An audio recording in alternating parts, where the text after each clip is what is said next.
must be busy. But this is my second video on my stellate ganglion block. I received my first shot this morning.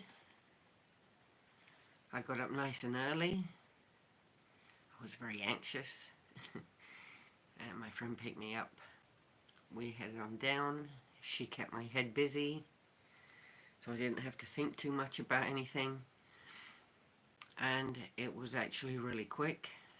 They took me in, asked me some questions, put an IV wrong, and they put an IV badly in my hand and administered some propofol, so I'm not quite sure if I was feeling it or not.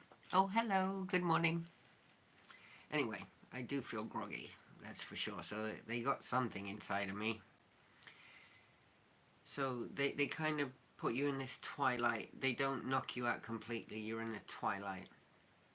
And I don't watch, I don't look, I don't like people coming over me, around me, in my face doing stuff. It really freaks me out, especially if they have needles in their hands. That's not great. So then he went in, he poked once, he poked twice. It was a bit uncomfortable, and they're like, oh, that's it. It was really over quick. It was over really quick. What took longest was the preparation. Getting the IV in and paperwork and all that stuff. That was what took the longest. So then I just laid there and I waited for it, and you see my eye. It's all bloodshot, and it's what's called Horner syndrome, so you know they got it in right. They know they did it right, because my eyes I look like Popeye. And so I got a wonky eye. But it's really weird. I don't feel like anything made me, it hasn't changed me in any way or anything, but what I do feel, and I remember one of the PTS vets saying this in his video, like he felt this cold feeling around his chest. It's really weird. I feel like I need to take big deep breaths. When you suffer from anxiety, you shallow breathe. You don't breathe properly. You breathe from the top of your lungs. Everything is up here. It's tense. You shallow breathe. You're always up here. And when you're in parasympathetic mode, when you're relaxed and your body's normal, you just breathe. And I'm wondering, is this what it feels? My chest has this sensation. And I'm wondering if it's the vagus nerve, because the vagus nerve goes from the base of the skull on the inside of the spine, down the front inside of our bodies here, of our abdomens. So I'm wondering if my vagus nerve, for the first time in my life, is relaxed. I just want to take big deep breaths. It's weird. But yeah, I have this sensation in my chest.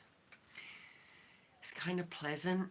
I'm still a bit groggy from the propofol too, so. But feels good. Got a wonky eye and I'm breathing deep. That's not bad, right? And yeah, it was a bit uncomfortable, but it was over pretty quickly. It didn't take long at all. So next week I go for my next shot, early in the morning again, and then the following week I go for the third shot. And it feels pretty good. It feels pretty good. I gotta say, I'm not listening to all the humming. See, I just started paying attention. I can hear it again. But usually I can hear everything humming and breathing and buzzing. I can hear lamps, light bulbs. I can hear mosquito farting in the next room. I am so hypervigilant and so hypersensitive to noise and vibration. I have what is called synesthesia. This is what I have with my trauma. I was so young when I was abused that my brain formed these neural pathways that are a bit weird, just for, you know, coping mechanisms, survival skills. And I used to have a lot more when I was a kid. I still have it now, though. It's different now. But it's what's called synesthesia. I would look at numbers, and numbers were colors and sensations and tastes and sounds.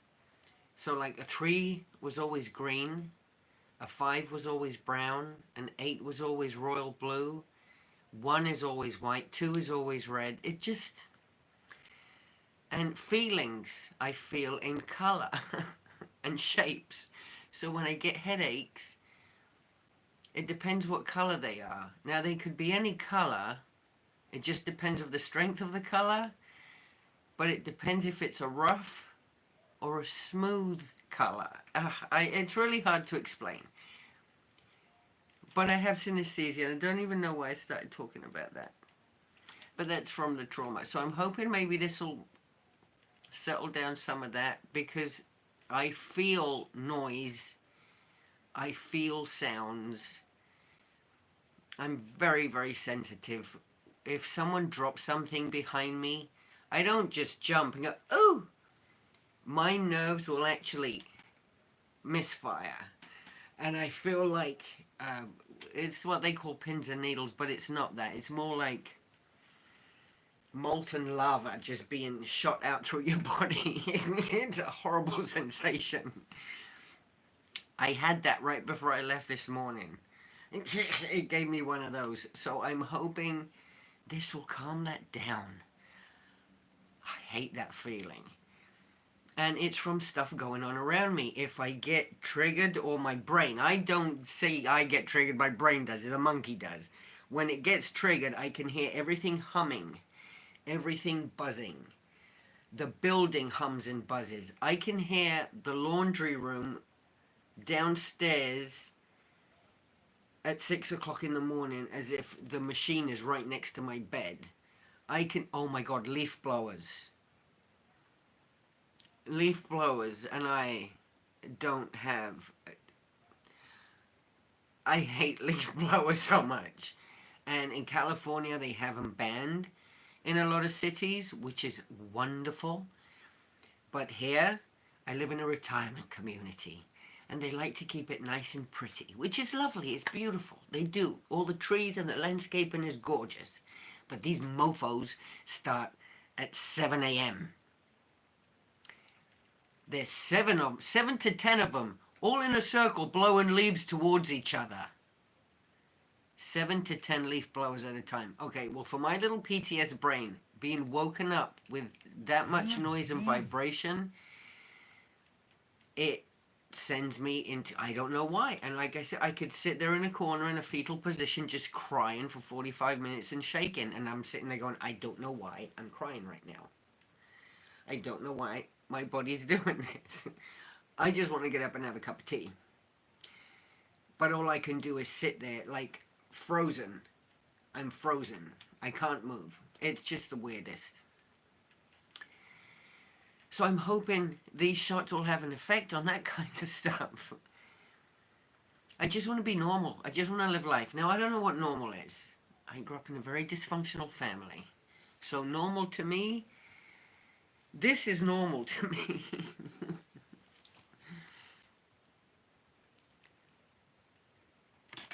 Yeah, so that's my baseline. So I'm hoping to find out what normal is, some kind of normal. That would be great. I wonder if my eye will ever go back to normal. I thought this only took a little bit, but it's now 12, 12:15, and they did this like at 9:30. We'll see. We'll see by tonight if I still look like Popeye. I do like spinach. So, but anyway, I just wanted to get this video in. My dad's asleep. He's knocked out. So I wanted to get this in before he starts knocking on the door and demanding things, as he does. And I just want to send some love out to you guys, because I got so many messages last night. This is what I keep telling my friends, these women who've had these horrible stories, who've been told for years, don't talk about it, don't talk about it. Oh, you were abused. Oh, yeah, people don't want to hear about that. That's sad. People don't want to hear about that. Well, we need to talk about it. It's the only way to get it out. It's the only way to heal. So I'd like to create a space where women can come and talk about their abuse, because we need to. We need to talk about it. We need to. And we need to talk about it to people who understand and who want to listen, not the ones that, it makes them uncomfortable. I would like to create that space for people because I never had it. And I got so many responses last night of other women who relate. And that's what I mean. Tell your story, because you don't know. As stupid as you think your story might be. Oh, well, I didn't go through as much trauma as such and such. Don't ever compare trauma. There's no trauma comparison ever. If you had trauma, you had trauma.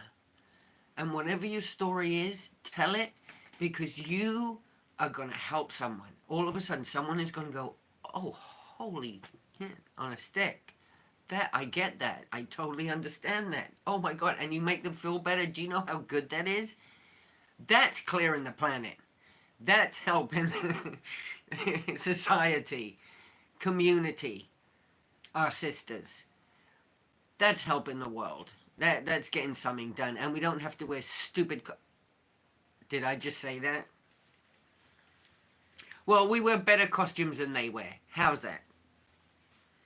I don't look good as dressed as a valet parker, but I do look awfully, terribly adorable as a friggin' squirrel. Popeye squirrel. And so did Lori last night. I hope you guys saw both of us running around Clearwater dressed as squirrels. We caught the eye of a cop. He decided to follow us around. And so we kept shaking our tails at him. What else are you going to do? Okay, anyway. I digress. See? Oh, ADHD. Oh, look at squirrel. So yeah, I really want to create a space where my sisters can come, because I need more girls to feel better about stuff that happened. We can't just keep living like this. It's really uncomfortable, especially when we take it all on alone. We don't, you just wake up and cry, or you just go and hide in the bathroom and cry, or you just crawl when you're in the mall for no reason. You just go into the bathroom and cry. We can't keep living like that. So I want to make a space for my sisters. And I've got 2 other sisters with me who are willing to help in that endeavor. So I don't know. We'll come up with something. But and if these shots help me, I'm a freak on a leash. I will do whatever I can in my power to help other sisters get these shots and alleviate some pain. Because there's nothing worse than inner traumatic pain that's just stuffed down inside you. You need to get that out. We get stuck inside our heads, and which, it can be really dark and lonely in there at times. You need to get out of your head. So I'd like us to jump out of our little heads together, bring our monkeys together. How's that? Have a little squirrel monkey fest. Just monkeys without baseball bats. That's all. So anyway, I think I'll be done today. I don't know if I can hear my dad stirring already, but just in case. I love you guys very much. Thank you all for being here. And thank you for listening. This is shot number 1. We got that one down.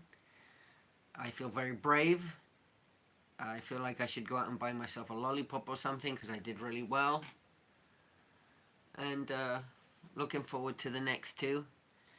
I will document those 2. And I'm just going to be taking these big deep breaths today. Because I think my vagus nerve is feeling a bit chill, and I don't know. It's nice. it is kind of this cooling feeling around my chest, around here. It's really weird. That I don't usually, like I said, I'm always hot. I'm always like, hot. I feel this cooling feeling. That's nice. That's nice, especially in Florida. Anyway, my loves, I'm going to pop off now. I will probably see you later. I don't know if I'll be able to get out later down to Clearwater. It is Thursday. Laurie usually does Monday, Wednesday, Friday. So I usually run out with her. So I'm not sure if George or Spit or Magic Mike are going to go out tonight. I don't know. We'll see what happens, but it will be nice if I can. So I'll be signing off. Everyone, please make sure you... Oh my God, stay hydrated. I'm really dehydrated right now. My lips are dry. Hydrate yourself. Hydration is very, very, very important for the brain. Stay hydrated. Always stay elevated. And please be nice to each other. Because it's rough out there. I love you guys. I'll see you later, okay?